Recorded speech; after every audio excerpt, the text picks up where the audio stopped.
저는 라플라스의 기능적인 부분들도 중요하지만 라플라스를 지금은 실무자분들이 많이 바라보고 있거든요. 데이터 분석이라는 시스템이 가져오는 경영진 입장에서의 효과는 구성원들이 성장할 수 있는 환경을 만들 수 있다가 제일 좋았던 것 같아요. 그리고 그 데이터를 기준으로 얘기를 건넸을 때 직원들도 받아들일 수 있는 그런 의사결정의 기준이 되었던 것 같아요. 먼저 이제 저희 같은 경우에는 제품 제조부터 마케팅과 물류와 CX 이제 여러 가지 브랜드에 있어서 인하우스로 운영을 하고 있고요. 운영하고 있는 브랜드 중에서는 WBL이라는 이제 주얼리와 이열 테라피 패치 제품과 그리고 또 마사지기 브랜드인 비바라는 브랜드를 운영을 하고 있습니다. 이제 앞으로는 이제 국내뿐만 아니라 이제 일본이나 미국 글로벌까지도 고려를 하고 있고 그에 맞게 이제 내부적으로 좀 준비를 하고 있는 회사입니다. WBL 같은 경우에는 SKU가 워낙 많다 보니까 SKU로 따지면 5,000개 이상의 제품을 가지고 있습니다. 그렇다 보니까 물류팀도 이거를 어떻게 관리할지에 대해서 이제 어려움을 가지고 있고요. 그리고 마케팅 그리고 BM팀 모든 팀들이 이러한 부분들에 있어서 리소스적으로 어려운 부분들을 많이 겪고 있습니다. 적은 인원으로도 좀 많은 업무들 처리할 수 있게 할지 이거에 대해서 좀 깊게 고민을 하는 편이고요. 거기에 있어서 또 장점은 SKU가 많다 보니까 매출에 이제 플럭추에이션이 적다든지 안정적으로 좀 성장을 할 수 있는 브랜드들을 좀 운영을 하고 있다고 보시면 될 것 같습니다. 저희가 판매 중인 이제 제품 중에 주얼리 같은 경우에는 부피가 워낙 작은데 원가는 꽤 높습니다. 그래서 그러한 아이템들을 ERP 데이터를 정확하게 관리를 하지 않으면 앞으로 남고 뒤로 미치는 장사가 되기 정말 쉽거든요. 이거를 어떻게 하면 재고를 또 원활하게 운영을 할까? 발주 데이터도 필요를 하고요.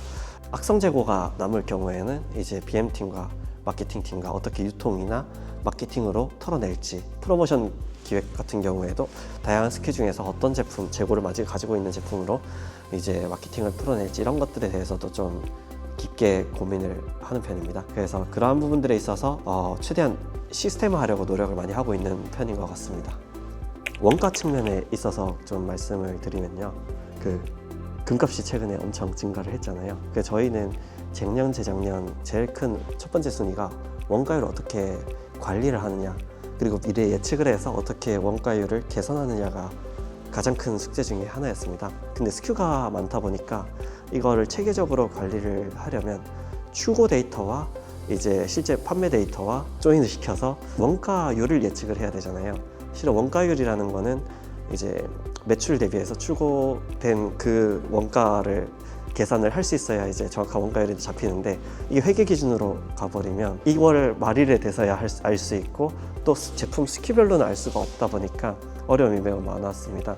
근데 이제 라플라스에서 이지어드민과 라플라스를 연동을 시켜주시는 덕분에 이제 실시간으로 원가율을 어느 정도 예측을 할 수 있는 게 가장 큰 장점이었던 것 같아요.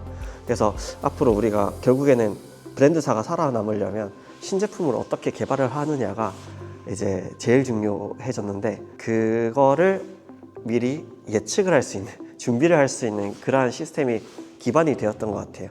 그리고 이게 실제로 제품을 출시를 했을 때 원가율이 어느 정도로 개선이 되는지 어느 정도 관리가 되는지를 이제 구성원들이 지켜볼 수 있으니까 좀 KPI를 세우는 데 있어서도 명확성을 가질 수 있었던 것 같아요. 뭔가 막연하게 우리 제품이 기존의 원가율이 40%였는데 20%짜리를 출시하면 대충 30% 되겠지 이게 아니라 매일매일 데이터가 정확하게 좀 나오다 보니까 원가율은 그래서 실제로 10% 매출 대비 40% 10% 이상 이제 줄여놨습니다. 그런 부분들이 있어서 정말 큰 도움이 되었고요. 두 번째로는 한국 같은 경우에는 너무 커머스 트렌드가 빠르잖아요. 예전에 같은 경우에는 로아스가 뭐 300%가 나오면은 안 된다 이런 기준이었다면 요즘에는 라스트 기준으로 무조건 봐야지 겨우겨우 비율을 맞출 수 있는 그러한 수준의 시장 환경이 형성이 되었다고 보여요. 그러다 보니까 단순히 기어 모델을 고려를 해서 러프하게 광고 효율을 분석을 하면 전혀 안 되더라고요. 그래서 카페24 애널리틱스가 GA4보다도 정확하다 보니까 현재 같은 경우에는 네이버 페이도 연동이 되기도 하고요. 그래서 이 부분을 이제 연동을 라플라스 측에 요청을 드렸는데 너무 잘 구현을 해주셔서 이것 또한 저희 마케팅팀에서 제일 깊게 매일매일 들여다보고 있는 데이터 중에 하나입니다. 그래서 이것들을 어떻게 좀 시각화를 할까 크게 고민을 하다가 아마 이제 광고 비용과 실제 카페24 전환값을 탭을 바꿔가면서 보기가 너무 힘들었어요. 근데 이제 현재 같은 경우는 라플라스의 시각화 덕분에 빠르게 대응을 할 수 있게 되었고요.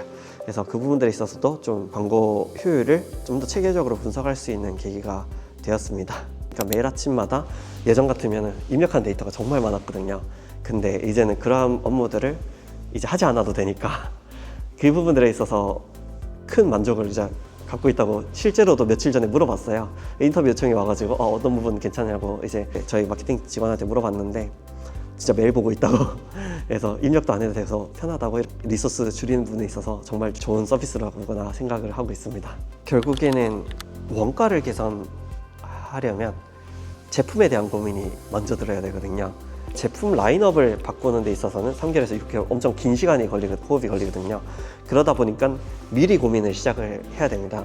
그래서 금값이 오르기 전에 제품에 대한 고민이 있었어야 지금 급증하고 있는 금값 대비해서 우리는 어떻게 대응할 수 있다. 그래서 저희는 오히려 더 원가율이 훨씬 감소를 했거든요.